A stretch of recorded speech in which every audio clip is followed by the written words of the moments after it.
ప్రసక్తి లేదు. ఇలా మా అధికారులు కూడా వచ్చిండ్రు, ఇక్కడ సంతోషం.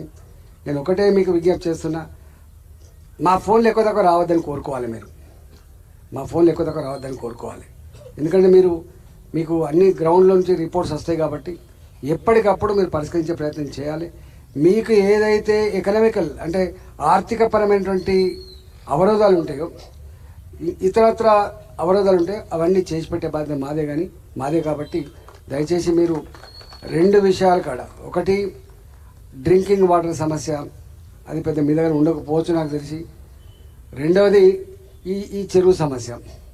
వర్షాలు వచ్చినాయి అంటేనే ఎంతెంత ఉంటుందో తెలుసు కాబట్టి నేను కూడా తిరుగుతూ తప్పకుండా. నాకు ఇంకో వ్యాపకం లేదు, నన్ను భరించలేరు మీరు. అంటే నాకు ఏం పని ఉండదు, తిరుగుతూనే ఉంటాను. నేను ప్రజాప్రతినిధిగా వచ్చింది, నాకు ఈ పదవి కొనుక్కుంటూ వచ్చింది కాదు. మా అమ్మయ్యలే, మా నాన్నయ్యలే. మల్కాజిగిరి ప్రజలు వాళ్ళ ఆత్మను ఆవిష్కరించి పెట్టిన భిక్షగా భావిస్తా, ఇచ్చిన ఆశీర్వాదంగా భావిస్తాను నేను. కాబట్టి ఆ కన్సర్న్ ఉన్నోని కాబట్టి ఇవాళ మాకేదో మేము పెద్దోళ్ళం, మాకు ఫోన్ చేస్తే ఎత్తరో మాకు రియాక్ట్ అవుతారో అవన్నీ మర్చిపోండి. నేను మీ దాంట్లో ఒక మనిషిని. మీరు చేస్తే ఒక లీడర్ని అయినా నేను, మీరు చేస్తే నాకు ఈ పదవి వచ్చింది కాబట్టి తప్పకుండా మీలో ఒకటిగా ఉంటా అని చెప్పినాను. మా ఎంపీ ఎవరంటే ఈటలా అని చెప్పుకునేటువంటి గర్వపడే పద్ధతిలో నా ప్రవర్తన ఉంటుందని చెప్పినా నేను.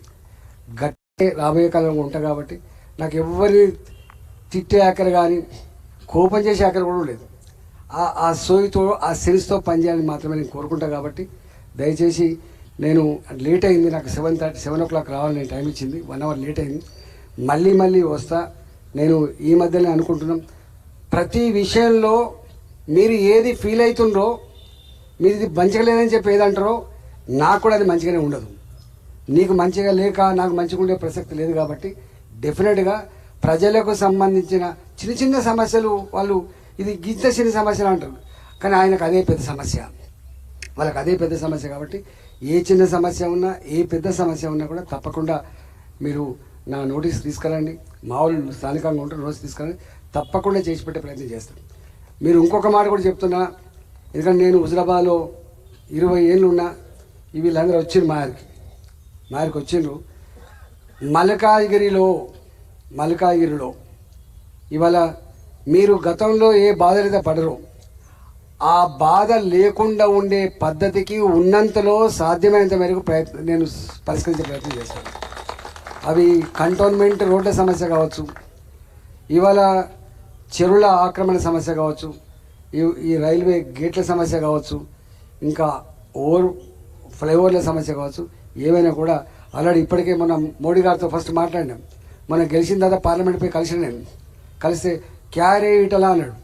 అంటే మల్కాజిగిరి కితనా ప్రేమ్ ప్యార్ దికాయా అని అన్నాడు ఆయన. అంటే మల్కాజిగిరి చూపిన ప్రేమ, మల్కాజిగిరి చూపించినటువంటి ఆదరణ చూసి ముగ్ధులైన మోడీ గారు డెఫినెట్గా నేను తేగలననే సత్తా ఉంది కాబట్టి ఆయనకు మల్కాజిగిరి పట్ల ఒక స్పెషల్ కన్సర్న్ ఉన్నది. కాబట్టి ఇక్కడ ఉన్నటువంటి వాళ్ళంతా కూడా వాళ్ళు ఏ హోదాలో ఉన్నా మేమంతా కలిసి పనిచేసినాం. కాబట్టి నాకు నమ్మకం ఉంది, నాకు విశ్వాసం ఉంది.